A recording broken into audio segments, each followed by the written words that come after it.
نحمده ونصلي على رسوله الكريم أما بعد فأعوذ بالله من الشيطان الرجيم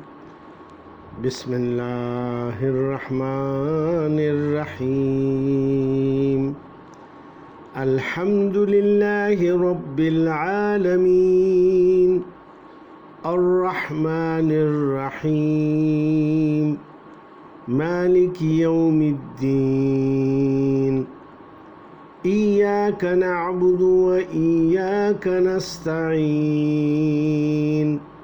اهدنا الصراط المستقيم صراط الذين أنعمت عليهم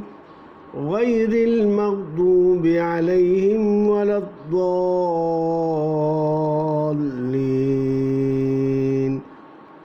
آمين بسم الله الرحمن الرحيم قل هو الله أحد الله الصمد لم يلد ولم يولد ولم يكن له كفوا أحد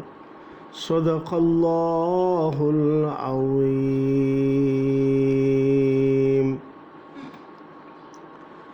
حدیث مبارک کی راغلی دی السلام علیکم. حدیث مبارک کی راغلی دی چې الحمد شریف دومره ثواب لري لکه چې قرآن شریف درې ځایه کې نو داغه دو حصو یعنی د ویلو ثواب دته ملاویږي یو حصه پاتې شوه او د سورة قل هو الله احد یعنی اخلاص په باره کې فرمایي چې دا د درېیمې حصې د قرآن شریف ثواب لري. نو دوی حصې هغه شوې او یو حصه دا شوه نو د پوره قرآن شریف ثواب په دې باندې ملاویږي. لہذا کله چې تاسو یو قبرستان ته لاړ شئ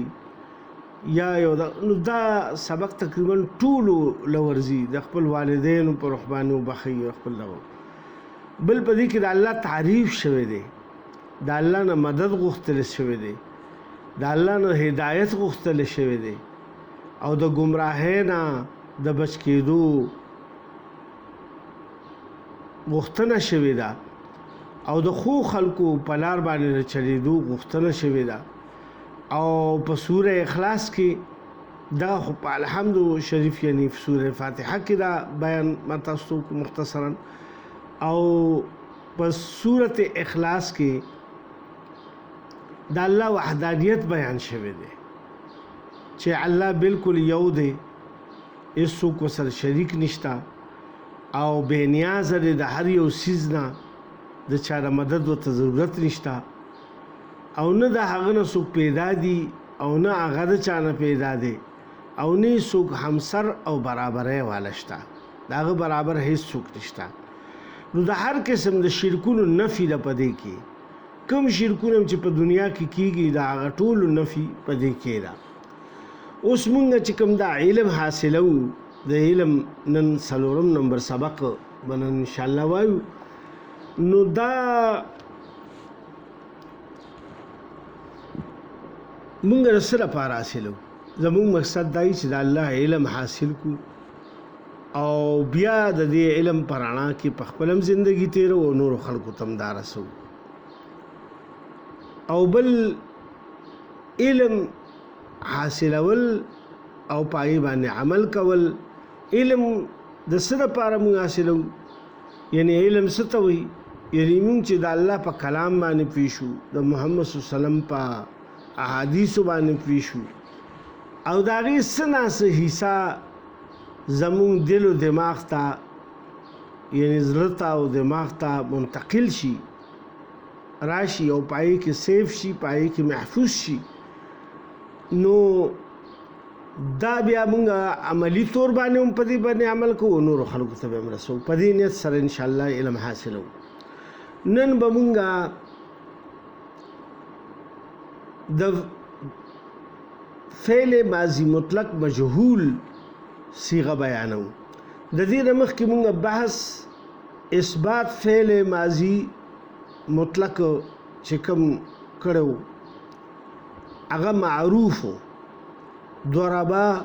ضربا ضربو ضربت ضربتا ضربنا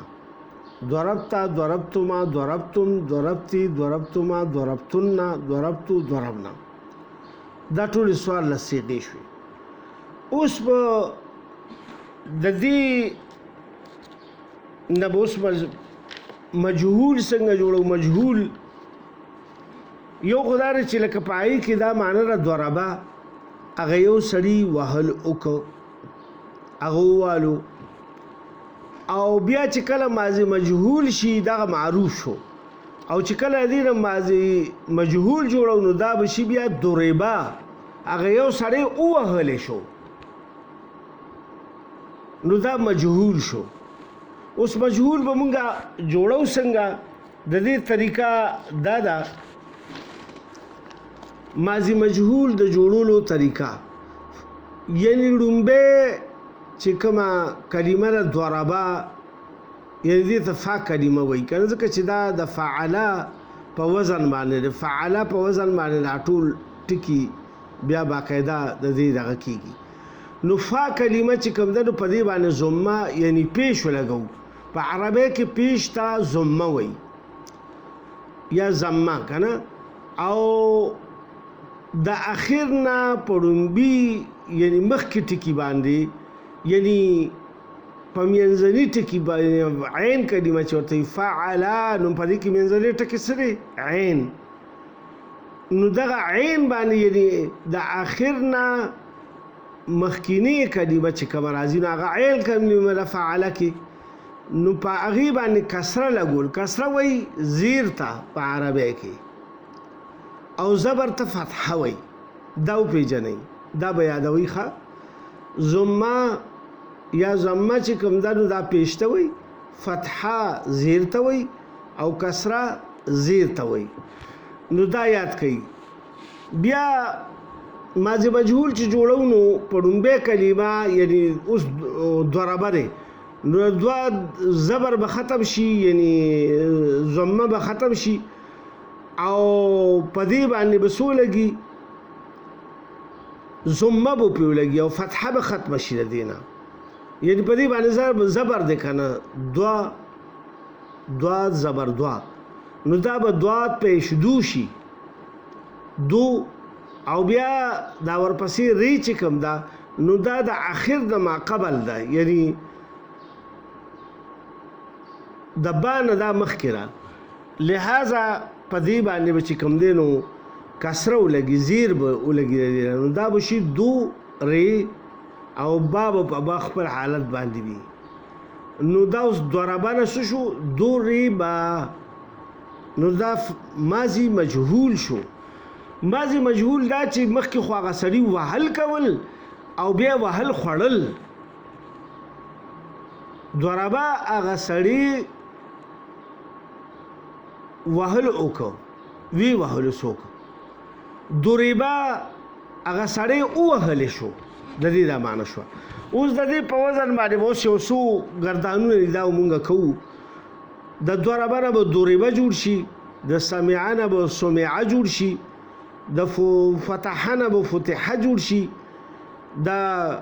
کرمه نه به کرمه جوړ شي او د نسوره نه به نسوره جوړ شي د حسبه نه به حسبه جوړ شي د دې ګردانونه به کوو انشاءالله دا شپږ ټکي مونږه مطلب دا چې دې کې ورکړي دي او د دې به زه تاسو ته ډسپلی وکړم نو دا به یادوئ بیا د دې یعنی د سبقونو مطابق به دا داسې وایو ضربه ضربا ضربو ضربت ضربتا ضربنا ضربتا ضربتما ضربتم ضربتی ضربتما ضربتن ضربتو ضربنا اوس د دې معنی دغه پوره بحث اثبات فعل ماضی مطلق مجهول شو اوس د دې معنی توکل ضربا هغه یو سړی وهل شو صيغه واحد مذکر غائب دوربا چې لږ راښکي شي اخر کې ورته الف ولګي که نه هغه دوه سړي ووهلی شوه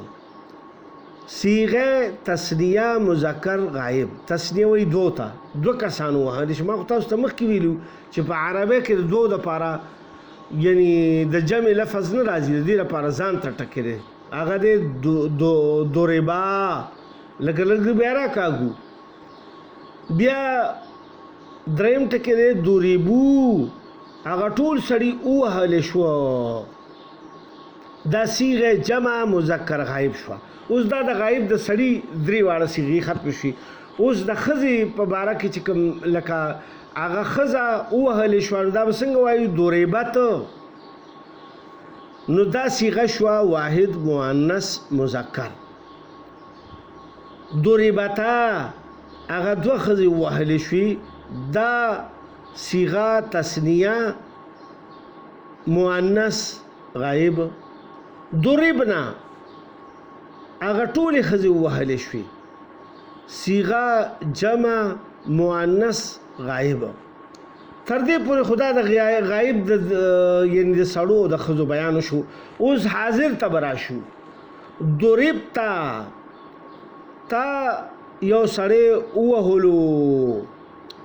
دا صیغه واحد مذکر غایب شوه ضربتما تاسو دواړو وهل وکړ نو دا شوه صیغه تثنیه مذکر حاضر ضربتم تاسو ټولو وهل وکړ دا شوه صیغه جمع مذکر حاضر دا درې د سړو لپاره شو اوس د ښځو بیا نمبر شو ضربتې اوس ښځه مخامخ یعنی دغه حاضره ده تا اوس ښځې ته دغه چې ضربتې تا یو ښځې وهلو وکړه نو دا شوه صیغه واحد مؤنث حاضر ضربتما تاسو دواړو ښځو وهلو وکړل نو دا صیغه تثنیه مؤنث حاضر ضربتن تاسو ټولو ښځو وهلو وکړه دا صیغه جمع مؤنث حاضر اوس په متکلم صیغې ته راشو ما تاسو ته مخکې ویلي چې په دې کې د دوو دپاره دغه نشته دا څنګه چې زمونږ په ژبه کې مطلب دا دی چې یو بس وي او بیا دا یو نه پس بیا که دوی که درې که څلور وي د هغې دپاره بیا د جمع صیغه راځي نو هغه دې کې په متکلم کې هماغه شانتي دي اوس متکلم به جوړو داسې چې ضربتو ما یو سړي یا ښځې وهل وخوړل ووهلی شو یعنی دا صیغه واحد مذکر مؤنث متکلم شوه ضربنا مونږه دوا یا ټول سړي یا ټولې ښځې ووهلی شو دا صیغه تثنیه و جمع مذکر و مؤنث متکلم دا پورا ما تاسو ته دا ټیبل هم دا به زه تاسو ته انشاءالله ډسپلی کوم په دې کې په دې ویډیو کې خو دې سره محنت کول دی بی داسې نه ده چې څوک کوم علم زده کوئ نو دا په تسلسل کې ړومبي سبق نه شروع کوي آداب ووایي بیا چې کوم دی نو ورپسې ړومبي سبق ووایي او هغې له باقاعده ټیم ورکوي او هغه بیا ټوله ورځ یادوئ دا نه چې په یو ورځ مو ټول سبقونه ووي او بس وایو چې دا خو هسې مغز خپایي ده که داسې وکړو دا د دین هتک دی سپکاوی دی داسې مه کوئ که کولی شئ خو ویې کوئ او که نه شئ کولی نو بیا ټیک شو بس بیا مه کوئ خو خندا به بالکل دین پورې نه کوئ ځکه چې دې سره د ایمان د سلب کېدو د ختمېدو خطره وي هسې نه خو دا نه خواسته چې مونږه مطلب دا ځان مسلمان ګڼو او د داسې کلماتو د وجې د مونږه کفر کې داخل شي الله سبحانه وتعالی دې ماته او ټولو مؤمنان مسلمانانو وروڼو خویندو ته د عمل کول توفیق ورکړي او زمونږ مردګانان د خدای پاک آبا او اجداد پلاران نیکیان ټولو مغفرت دی د ټولو ښځو سړو ټولو امت محمد صلی الله علیه وسلم دې وکړي سبحان ربك رب العزة عما يصفون وسلام على المرسلين والحمد لله رب العالمين صدق الله العظيم